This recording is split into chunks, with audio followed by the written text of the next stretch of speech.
ਵਾਹਿਗੁਰੂ ਜੀ ਕਾ ਖਾਲਸਾ, ਵਾਹਿਗੁਰੂ ਜੀ ਕੀ ਫਤਿਹ। ਸਿੰਘਨਾਥ ਟੀਵੀ ਦੇਖ ਰਹੇ ਸਾਰੇ ਦਰਸ਼ਕਾਂ ਦਾ ਬਹੁਤ-ਬਹੁਤ ਸਵਾਗਤ ਹੈ। ਅਸੀਂ ਸਿੰਘਨਾਥ ਟੀਵੀ ਤੇ ਇੱਕ ਨਵਾਂ ਲੜੀਵਾਰ ਪ੍ਰੋਗਰਾਮ ਸ਼ੁਰੂ ਕਰਨ ਜਾ ਰਹੇ ਹਾਂ, ਕੌਮੀ ਹੀਰਿਆਂ ਦਾ ਜ਼ਿੰਦਗੀਨਾਮਾ। ਇਸ ਨੂੰ ਸ਼ੁਰੂ ਕਰਨ ਤੋਂ ਪਹਿਲਾਂ ਆਓ ਪ੍ਰੋਗਰਾਮ ਦੀ ਮਿਸ਼ਨ ਸਟੇਟਮੈਂਟ ਸਾਂਝੀ ਕਰਦੇ ਹਾਂ ਜੀ। ਭੈ ਕਾਹੂ ਕੋ ਦੇਤ ਨੈ ਪੈਮਾਨਤਾ। ਕੌਮੀ ਹੀਰਿਆਂ ਦਾ ਜ਼ਿੰਦਗੀਨਾਮਾ ਦੇ ਸਿਰਲੇਖ ਹੇਠ ਅਸੀਂ ਉੱਘੀਆਂ ਹਸਤੀਆਂ ਦੀਆਂ ਸਵੈ ਜੀਵਨੀਆਂ ਤੁਹਾਡੇ ਨਾਲ ਸਾਂਝੀਆਂ ਕਰਾਂਗੇ, ਕਿਉਂਕਿ ਅੱਜ ਕੱਲ੍ਹ ਦਾ ਸਮਾਂ ਸੋਸ਼ਲ ਮੀਡੀਆ ਦਾ ਸਮਾਂ ਬਹੁਤ ਤੇਜ਼ ਜ਼ਮਾਨਾ ਤੇ ਕਿਸੇ ਕੋਲ ਸਮਾਂ ਨਹੀਂ ਹੈ ਕਿ ਬਹਿ ਕੇ ਕਿਤਾਬਾਂ ਨੂੰ ਜਾਂ ਸਵੈ ਜੀਵਨੀਆਂ ਨੂੰ ਪੜ੍ਹਿਆ ਜਾ ਸਕੇ ਤੇ ਉਹਨਾਂ ਦੀਆਂ ਘਟਨਾਵਾਂ ਤੋਂ, ਉਹਨਾਂ ਦੀਆਂ ਜੀਵਨੀਆਂ ਤੋਂ ਕੋਈ ਜੀਵਨ ਸੇਧ ਲਈ ਜਾ ਸਕੇ। ਸੋ ਇਸ ਸਮੇਂ ਦੇ ਵਿੱਚ ਫਿਰ ਸੋਸ਼ਲ ਮੀਡੀਆ ਵਾਲਿਆਂ ਦਾ ਇਹ ਫਰਜ਼ ਬਣਦਾ ਹੈ ਕਿ ਕਿਉਂ ਨਾ ਸੋਸ਼ਲ ਮੀਡੀਆ ਦੇ ਉੱਤੇ ਹੀ ਉਹਨਾਂ ਕਿਤਾਬਾਂ ਨੂੰ ਪੜ੍ਹ ਕੇ ਦਰਸ਼ਕਾਂ ਦੇ ਨਾਲ ਸਾਂਝੀਆਂ ਕੀਤਾ ਜਾ ਸਕੇ, ਸਰੋਤਿਆਂ ਨੂੰ ਸੁਣਾਇਆ ਜਾ ਸਕੇ, ਤਾਂ ਜੋ ਉਹ ਕੰਮਕਾਰ ਕਰਦੇ ਹੋਏ, ਗੱਡੀਆਂ ਕਾਰਾਂ ਚਲਾਉਂਦੇ ਹੋਏ, ਘਰਾਂ ਦੇ ਵਿੱਚ ਬੈਠੇ ਹੋਏ ਉਹਨਾਂ ਸਵੈ ਜੀਵਨੀਆਂ ਨੂੰ, ਉਹਨਾਂ ਕਿਤਾਬਾਂ ਨੂੰ ਸੁਣ ਸਕਣ। ਇਹੀ ਇੱਕ ਛੋਟਾ ਜਿਹਾ ਉਪਰਾਲਾ ਸਿੰਘਨਾਥ ਟੀਮ ਵੱਲੋਂ ਵੀ ਕੀਤਾ ਗਿਆ ਹੈ। ਕੌਮੀ ਹੀਰਿਆਂ ਦਾ ਜ਼ਿੰਦਗੀਨਾਮਾ, ਜਿਵੇਂ ਮੈਂ ਪਹਿਲਾਂ ਹੀ ਆਖਿਆ ਕਿ ਇਸ ਵਿੱਚ ਅਸੀਂ ਉੱਘੀਆਂ ਹਸਤੀਆਂ ਦੀਆਂ ਜਿਹੜੀਆਂ ਸਵੈ ਜੀਵਨੀਆਂ ਤੁਹਾਨੂੰ ਪੜ੍ਹ ਕੇ ਸੁਣਾਵਾਂਗੇ। ਤੇ ਸਾਡੀ ਅੱਜ ਦੀ ਇਹ ਪਹਿਲੀ ਸਵੈ ਜੀਵਨੀ ਪ੍ਰੋਫੈਸਰ ਦਰਸ਼ਨ ਸਿੰਘ ਜੀ ਹੋਣਾ ਦੀ ਹੈ। 26 ਨਵੰਬਰ ਉਹਨਾਂ ਦਾ ਜਨਮ ਦਿਨ ਤੇ ਸਿੰਘਨਾਥ ਟੀਵੀ ਵੱਲੋਂ ਉਹਨਾਂ ਨੂੰ ਇਹ ਇੱਕ ਤੋਹਫਾ ਕਿ ਉਹਨਾਂ ਦੀ ਜਿਹੜੀ ਸਵੈ ਜੀਵਨੀ ਹੈ, ਅੱਜ ਤੋਂ ਅਸੀਂ ਹਰ ਹਫ਼ਤੇ ਜਿਹੜੀ ਦਰਸ਼ਕਾਂ ਦੇ ਨਾਲ ਇੱਕ ਹਿੱਸੇ ਦੇ ਵਿੱਚ ਸਾਂਝੀ ਕਰਾਂਗੇ। ਅੱਜ ਦੇ ਇਸ ਸੈਗਮੈਂਟ ਦੇ ਵਿੱਚ ਮੈਂ ਉਹਨਾਂ ਦੀ ਜਿਹੜੀ ਸਵੈ ਜੀਵਨੀ ਬੋਲੇ ਸਾਚ ਮਿਥਿਆ ਨਹੀਂ ਰਾਈ ਤੁਹਾਡੇ ਨਾਲ ਸਾਂਝੀ ਕਰਾਂਗੀ। ਇਸ ਕਿਤਾਬ ਦਾ ਮੈਂ ਪਹਿਲਾ ਹਿੱਸਾ ਮੁੱਖ ਬੰਦ ਅੱਜ ਪੜਾਂਗੀ। ਇਸ ਕਿਤਾਬ ਦੀਆਂ ਘਟਨਾਵਾਂ ਜਿੰਨੀਆਂ ਸੱਚੀਆਂ ਨੇ, ਜਿੰਨੀਆਂ ਤੁਹਾਨੂੰ ਦਿਲ ਨੂੰ ਛੂਹ ਜਾਣ ਵਾਲੀਆਂ ਨੇ, ਓਨਾ ਹੀ ਇਸ ਦਾ ਮੁੱਖ ਬੰਦ ਵੀ ਓਨਾ ਹੀ ਮਹੱਤਵਪੂਰਨ ਹੈ। ਗੁਰਤੇਜ ਸਿੰਘ ਇੱਕ ਅਜਿਹੀ ਹਸਤੀ ਜਿਸ ਤੋਂ ਸਾਰੇ ਹੀ ਜਾਣੂ ਹਨ। ਸਿੰਘਨਾਥ ਟੀਵੀ ਤੋਂ ਵੀ ਕਈ ਵਾਰ ਦਰਸ਼ਕਾਂ ਦੇ ਰੂਬਰੂ ਹੋਏ ਹਨ। ਉਹਨਾਂ ਇਸ ਕਿਤਾਬ ਦਾ ਮੁੱਖ ਬੰਦ ਲਿਖਿਆ ਹੈ ਤੇ ਮੁੱਖ ਬੰਦ ਵੀ ਜਾਣਕਾਰੀ ਭਰਪੂਰ ਹੈ, ਜਿਸ ਵਿੱਚ ਉਹਨਾਂ ਨੇ 1947 ਤੋਂ ਪਹਿਲਾਂ ਦੇ ਵੇਲੇ ਦੀਆਂ ਸੋਚਾਂ ਤੇ ਕਿ ਕਿਸ ਤਰੀਕੇ ਦੇ ਨਾਲ ਉਸ ਸਮੇਂ ਤੋਂ ਹੀ ਇਹ ਚੱਲਦਾ ਆ ਰਿਹਾ ਸੀ ਕਿ ਸਿੱਖੀ ਸੋਚ ਦਾ ਪ੍ਰਸਾਰ ਤੇ ਪ੍ਰਚਾਰ ਕਿਵੇਂ ਬੰਦ ਕੀਤਾ ਜਾ ਸਕੇ, ਕਿਵੇਂ ਉਸਨੂੰ ਰੋਕਿਆ ਜਾ ਸਕੇ ਤੇ ਕਿਵੇਂ ਉਹਦੇ ਰਾਹ ਦੇ ਵਿੱਚ ਮੁਸ਼ਕਲਾਂ ਖੜੀਆਂ ਕੀਤੀਆਂ ਜਾ ਸਕਣ। ਗੁਰਤੇਜ ਸਿੰਘ ਹੁਣਾਂ ਨੇ ਇਸ ਦਾ ਸਿਰਲੇਖ ਵੀ ਬੜਾ ਢੁਕਵਾਂ ਦਿੱਤਾ ਹੈ, ਇੱਕ ਹੋਰ ਸੱਚੀ ਸਾਖੀ। ਸੋ ਆਓ ਸ਼ੁਰੂ ਕਰਦੇ ਹਾਂ ਕਿ ਇਸ ਸਿਰਲੇਖ ਦੇ ਵਿੱਚ ਗੁਰਤੇਜ ਸਿੰਘ ਹੁਣਾਂ ਨੇ ਕੀ ਆਖਿਆ ਹੈ। ਸਿਰਲੇਖ ਇੱਕ ਹੋਰ ਸੱਚੀ ਸਾਖੀ, ਜਿਵੇਂ ਮੈਂ ਆਖਿਆ ਹੀ ਹੈ। ਇਸ ਵਿੱਚ ਗੁਰਤੇਜ ਸਿੰਘ ਹੁਣੀ ਲਿਖਦੇ ਹਨ, ਸਿੰਘ ਸਾਹਿਬ ਭਾਈ ਦਰਸ਼ਨ ਸਿੰਘ ਅੰਤਰਰਾਸ਼ਟਰੀ ਪ੍ਰਸਿੱਧੀ ਵਾਲੇ ਸਿੱਖੀ ਦੇ ਪ੍ਰਚਾਰਕ ਹਨ। ਕੀਰਤਨ ਦੀ ਦਾਤ ਸਤਿਗੁਰ ਨੇ ਇਹਨਾਂ ਨੂੰ ਰੱਜ ਕੇ ਬਖਸ਼ੀ ਹੈ ਅਤੇ ਉਸ ਦੀ ਇਹਨਾਂ ਭਰਪੂਰ ਵਰਤੋਂ ਕਰਕੇ ਅਨੇਕਾਂ ਲੋਕਾਂ ਨੂੰ ਸਿੱਖੀ ਜਹਾਜ਼ ਉੱਤੇ ਚੜਾਇਆ ਹੈ। ਕੀਰਤਨ ਦੇ ਵਿਸ਼ੇ ਦੀ ਵਿਦਵਤਾ, ਪੂਰਨ ਗੁਰਬਾਣੀ ਰਾਹੀਂ ਵਿਆਖਿਆ ਇਹਨਾਂ ਦਾ ਅਚੂਕ ਬਾਣ ਹੈ, ਜੋ ਹਰ ਭਟਕਦੇ ਹਿਰਦੇ ਨੂੰ ਕੀਲ ਕੇ ਗੁਰੂ ਚਰਨਾਂ ਵੱਲ ਪ੍ਰੇਰਿਤ ਕਰਦਾ ਹੈ। ਇਹਨਾਂ ਦੇ ਪ੍ਰਵਚਨ ਅਤੇ ਵਿਖਿਆਨ ਤਰਕ ਤੇ ਸ਼ਰਧਾ ਦਾ ਅਜਿਹਾ ਘੋਲ ਹੁੰਦੇ ਹਨ, ਜੋ ਸੰਜੀਵਨੀ ਵਾਂਗ ਮੁਰਦਾ ਹੁੰਦੇ ਜਾ ਰਹੇ ਜਜ਼ਬਿਆਂ ਨੂੰ ਝੰਜੋੜ ਕੇ ਖੜਾ ਕਰ ਦਿੰਦੇ ਹਨ। ਧਾਰਮਿਕ ਖੇਤਰ ਦੀ ਪ੍ਰਬੀਨਤਾ ਤੋਂ ਇਲਾਵਾ ਸਿਆਸੀ ਆਗੂ ਦੇ ਗੁਣ ਵੀ ਇਹਨਾਂ ਦੀ ਸ਼ਖਸੀਅਤ ਦਾ ਉਘੜਵਾਂ ਅੰਗ ਹਨ, ਜਿਸ ਕਾਰਨ ਵੱਡੇ ਵੱਡੇ ਸਿਆਸਤਦਾਨ ਵੀ ਇਹਨਾਂ ਨਾਲ ਪੂਰੇ ਸਤਰਕ ਹੋ ਕੇ ਵਾਰਤਾਲਾਪ ਕਰਦੇ ਹਨ। ਕਈ ਘਾਕ ਸਿਆਸਤਦਾਨ ਇਹਨਾਂ ਕੋਲੋਂ ਮਾਤ ਖਾ ਚੁੱਕੇ ਹਨ ਅਤੇ ਬਦਲੇ ਦੀ ਭਾਵਨਾ ਵਿੱਚ ਸੜਦੇ ਬਲਦੇ ਕਈ ਅਨੈਤਿਕ ਵਾਅਦੇ ਇਹਨਾਂ ਉੱਤੇ ਕਰ ਚੁੱਕੇ ਹਨ। ਅੱਗੋਂ ਗੁਰਤੇਜ ਸਿੰਘ ਜੀ ਲਿਖਦੇ ਹਨ, बाकी जो प्रचार दे साधन अज साधक नूं प्राप्त हो सकते हैं, सिंह साहब ने सारियां दी वरतों करके अपने गुरु दे पंथ की वड्डी सेवा की है। किताबां लिखन, रसाले छापन तो लैके इंटरनेट, यूट्यूब की वरतों करके सिक्खी का सुनेहा घर घर पहुंचाया है। जे असी प्रचारकां सिक्खी का दर्द ते मानवता की सेवा का अथाह जज्बा रखण वालियां दी सूची बनाउणी होवे तां सिक्खी दे वड्डे थम्मां विच इन्हां दा जिक्र आउणा लाजमी है। उपरोक्त सेवा अणथक जज्बे नाल निभाउंदियां वेख के देश विदेश दे अनेकां सिख इन्हां दे कदरदान बन चुके हैं। पिछले दिनां विच इन्हां ने अपने सिक्खी प्रचार नूं चार चन्न लाउंदियां गुरु ग्रंथ साहिब दी गुरियाई संबंधी गुरु हुक्मां सिख परंपरा उत्ते डट के पहरा देण दा अत शलाघा योग काम कीता है। गुरु ग्रंथ दा पावन प्रकाश हर सिख हिरदे विच करन लई सिंह साहब ने गुरु ग्रंथ दा खालसा पंथ जथेबंदी स्थापित की है, जिसनूं वड्डी मकबूलियत हासिल हुई है। उपरोक्त बाकी सारियां घालनावां नूं तां सिख स्थापती ने औखियां सौखियां सह लिया, पर निरोल गुरु ग्रंथ दा प्रचार बर्दाश्त करना उस लई मुश्किल हो गया। गल पंथ चों छेकन तक चली गई। सिख कौम दी जागरूकता ने ਇਹ ਹਲਾਹਲ ਨੀਲਕੰਠ ਵਾਂਗ ਸਾਹ ਰਗ ਤੋਂ ਵੱਖਰੇ ਕਰਕੇ ਜਜ਼ਬ ਕਰ ਲਿਆ, ਨਹੀਂ ਤਾਂ ਉਸਦੇ ਇਹੀ ਭਿਆਨਕ ਨਤੀਜੇ ਨਿਕਲਨੇ ਸਨ ਜਿਨ੍ਹਾਂ ਦੀ ਸਥਾਪਤੀ ਨੂੰ ਆਸ ਸੀ। ਨਿਸ਼ਾਨਾ ਸਿੱਖ ਪ੍ਰਚਾਰਕ ਦੇ ਪ੍ਰਚਾਰ ਨੂੰ ਖਤਮ ਕਰਨ ਦਾ ਨਹੀਂ, ਬਲਕਿ ਨਿਰੋਲ ਸਿੱਖੀ ਦੇ ਪ੍ਰਚਾਰ ਨੂੰ ਸਦਾ ਲਈ ਸ਼ਾਂਤ ਕਰਨ ਦਾ ਸੀ। ਅੱਗੋਂ ਗੁਰਤੇਜ ਸਿੰਘ ਜੀ ਹੁਣੇ ਲਿਖਦੇ ਹਨ, ਜਿਸ ਵਿੱਚ ਉਹਨਾਂ ਨੇ 1947 ਤੋਂ ਪਹਿਲਾਂ ਕਿਸ ਤਰੀਕੇ ਦੇ ਨਾਲ ਜਿਹੜੀ ਯੋਜਨਾਵਾਂ ਬਣਾਈਆਂ ਗਈਆਂ ਕਿ ਸਿੱਖੀ ਦੇ ਪ੍ਰਚਾਰ ਨੂੰ ਕਿਵੇਂ ਘੱਟ ਕੀਤਾ ਜਾ ਸਕੇ ਤੇ RSS ਦੇ ਵਰਗੀਆਂ ਸੰਸਥਾਵਾਂ ਜਿਹੜੀਆਂ ਪਹਿਲਾਂ ਤੋਂ ਹੀ ਕੰਮ ਕਰਦੀਆਂ ਆ ਰਹੀਆਂ ਸਨ, ਕੁਝ ਇਸ਼ਾਰਾ ਉਹਨਾਂ ਦੇ ਵੱਲ ਇਸ ਵਿੱਚ ਕੀਤਾ ਗਿਆ ਹੈ।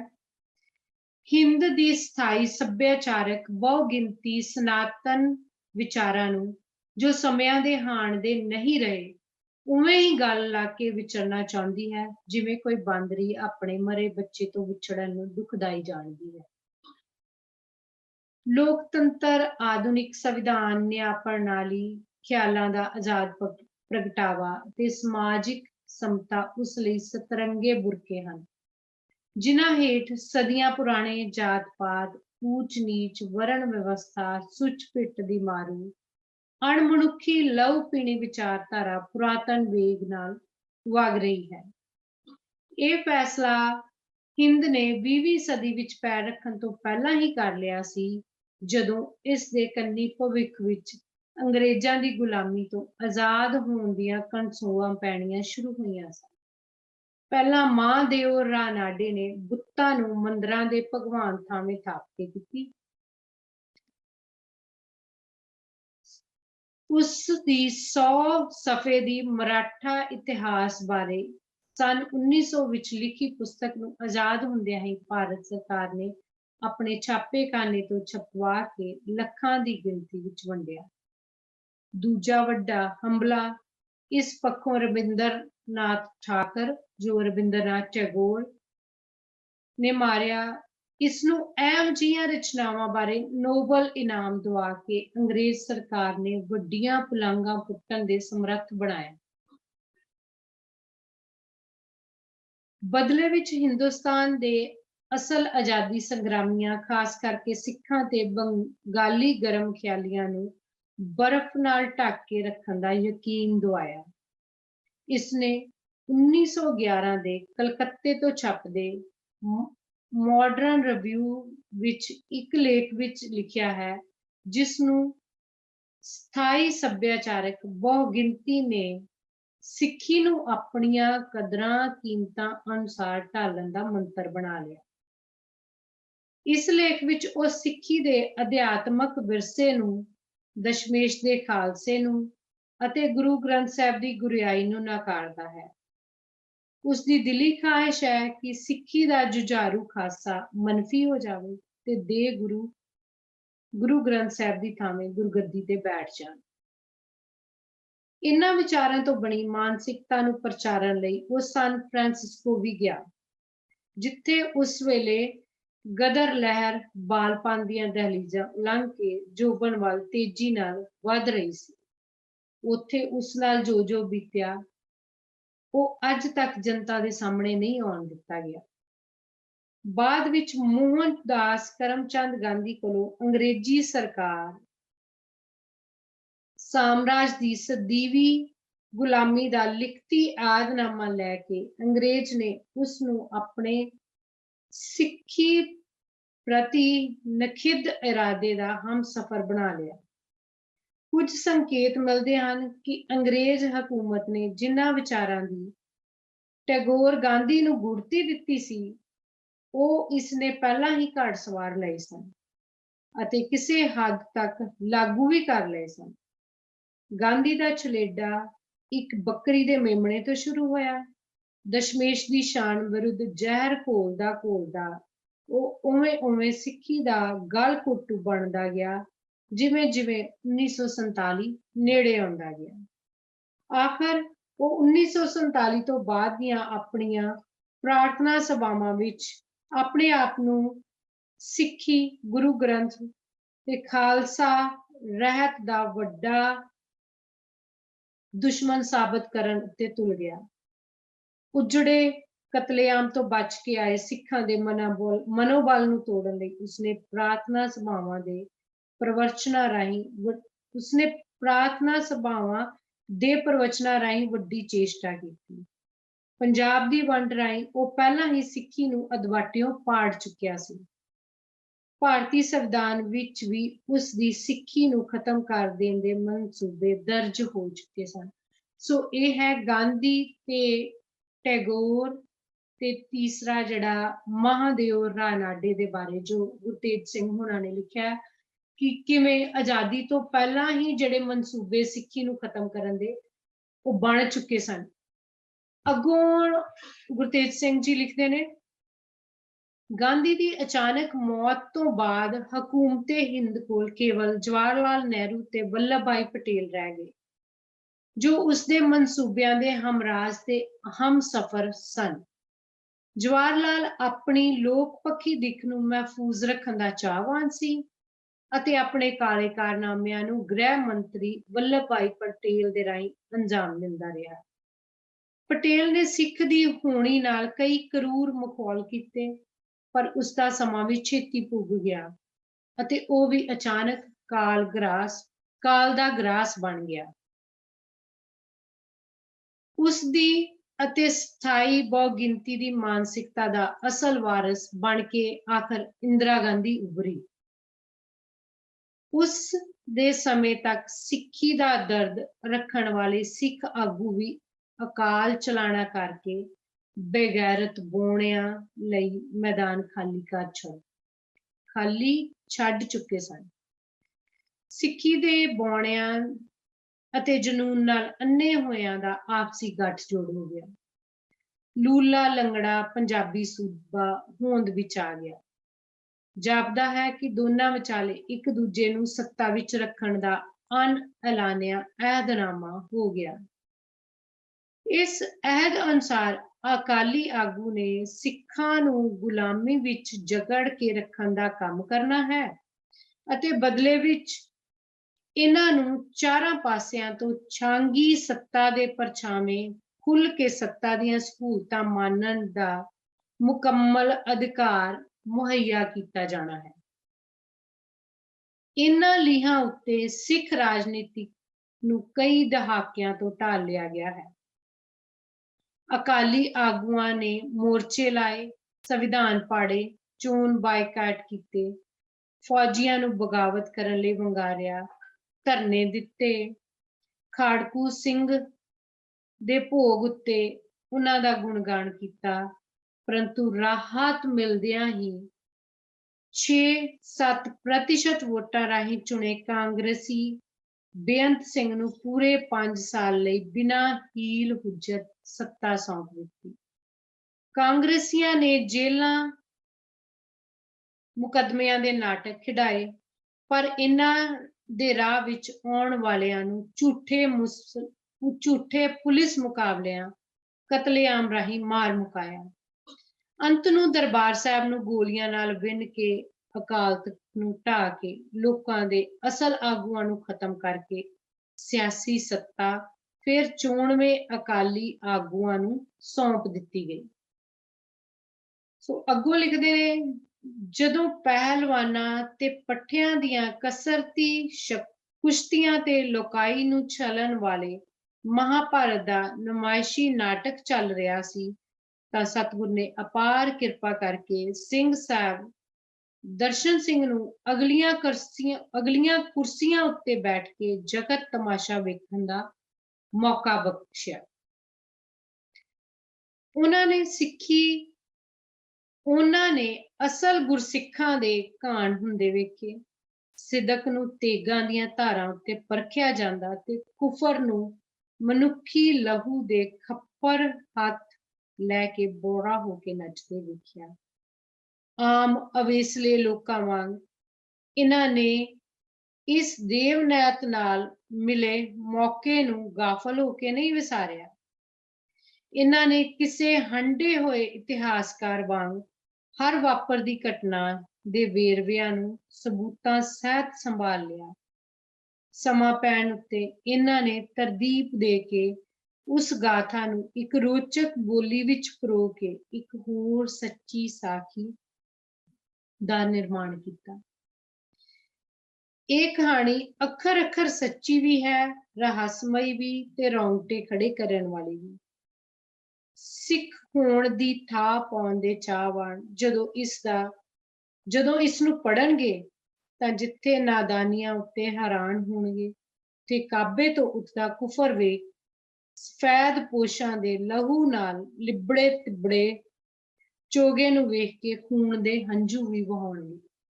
ਸੋ ਇਸ ਦੇ ਅੱਗੋਂ ਡਾਕਟਰ ਗੁਰਤੇਜ ਸਿੰਘ ਹੁਣੀ ਲਿਖਦੇ ਨੇ, ਸਿੰਘ ਸਾਹਿਬ ਦੀ ਜੀਵਨ ਦੀਆਂ ਆਪ ਬੀਤੀਆਂ ਨੂੰ ਸ਼ਾਂਤ ਮਨ ਨਾਲ ਪੜ੍ਹਨਾ ਸ਼ਾਇਦ ਸੰਭਵ ਨਹੀਂ। ਕਈ ਵਾਰ ਪਾਠਕ ਦੇ ਮਨ ਵਿੱਚ ਸ਼ੰਕੇ ਵੀ ਉੱਠਣਗੇ, ਜਿਹੜੇ ਦਿੱਤੇ ਸਬੂਤਾਂ ਨੂੰ ਕਾਫੀ ਨਾ ਸਮਝਣ, ਆਪਣੀਆਂ ਤਹਿਕੀਕਾਤ ਕਰਕੇ ਆਪਣੇ ਨਤੀਜੇ ਕੱਢ ਲੈਣ। ਪਰ ਇਹਨਾਂ ਸਮਿਆਂ ਦੇ ਸੱਚ ਨੂੰ ਸਾਹਮਣੇ ਲਿਆਉਣ ਲਈ ਇਹ ਪੁਸਤਕ ਨਿਸ਼ਚੇ ਹੀ ਵੱਡੀ ਭੂਮਿਕਾ ਨਿਭਾਏਗੀ।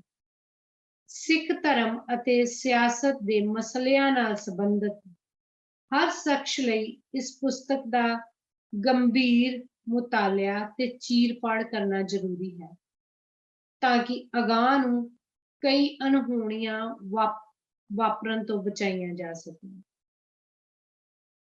ਇਸ ਮਕਸਦ ਨੂੰ ਮੁੱਖ ਰੱਖ ਕੇ ਮੈਂ ਇਸ ਲਿਖਤ ਦੇ ਪਰਉਪਕਾਰ ਲਈ ਸਿੰਘ ਸਾਹਿਬ ਦਾ ਧੰਨਵਾਦ ਕਰਦਾ ਹਾਂ।